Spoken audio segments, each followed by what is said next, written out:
Naharang sa NAIA ang mahigit 40 milyong pisong halaga ng shabu mula sa South Africa National na magbabakasyon lang umano rito sa bansa. Nakatutok si Mark Salazar.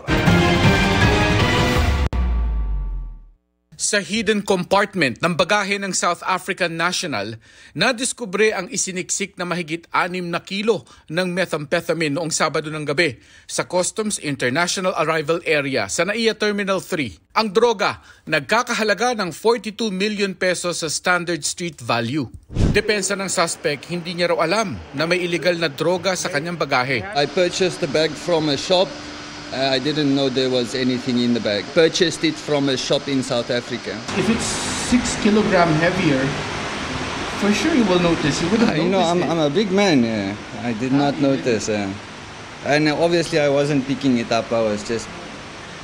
it's such a big bag, I was just pulling it. Medyo mahirap tanggapin considering na 6 na kilo. Yung halos 6 na kilo yung nakuha natin doon sa kaniyang bag.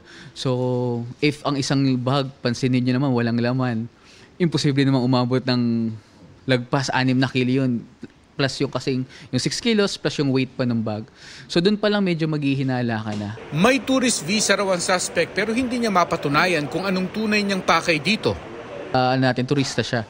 Ay sinabi niya lang na wala yung kanyang mga travel documents kasama yung contact niya nung na kokontakin niya dito. So pati yun hindi malinaw sa atin. I was just traveling. I had some tours planned. I had a nice place booked for me to stay. Where?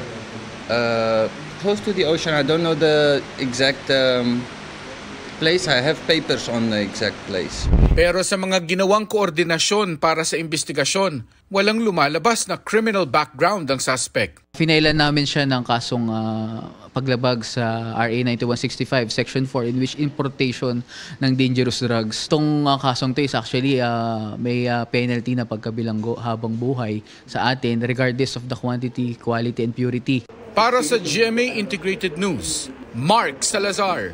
Nakatutok 24 oras.